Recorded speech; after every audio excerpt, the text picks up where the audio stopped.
मैं गीता झा आप लोग के सामने एक उक्तायन का गीत सुना रही हूँ। चैनल को लाइक एवं सब्सक्राइब करने की कोशिश करो। बाबा धाम में बारुआ गुरु माए गुरु में बाजू रे लाला रे के छातिन बाबा धाम के मालिक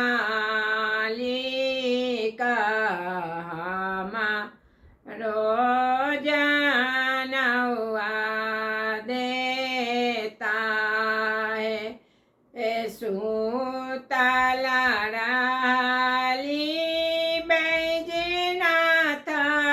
बाबा से उठी बाजाती रे बारुआ रे हमा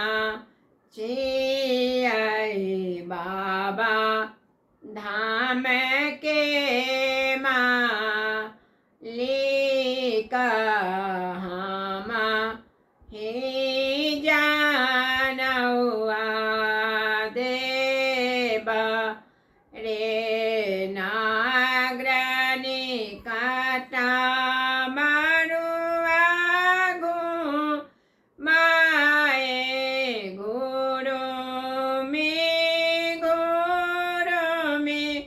बाजू रे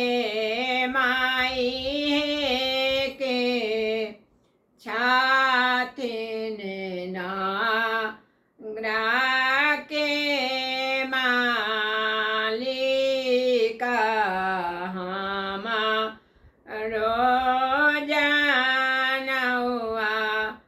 देता है नागरा के काली मैया से हो उठी बाजाती रे बारुआ रे हमा छिया नागरा के मालिक हमा ही जानवा देबा रे मारवा निकटा बारुआ माए गुरु में बाजू रे माई के छातिन मारा बाके मालिक हमा रोजानवा देता रे लालना रे के छातिन मारा बाके मालिक हमा रोजानवा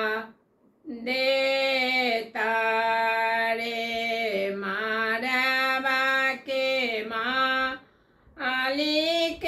सामे बाबा से उठी बाजाती रे बारुआ रे हमा छियाई मारा बाके मालिक हमा ही जानवा देबा रे बारुआ रे हमा छियाई मारा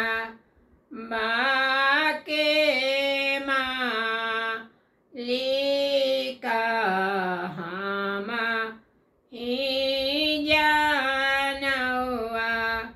ને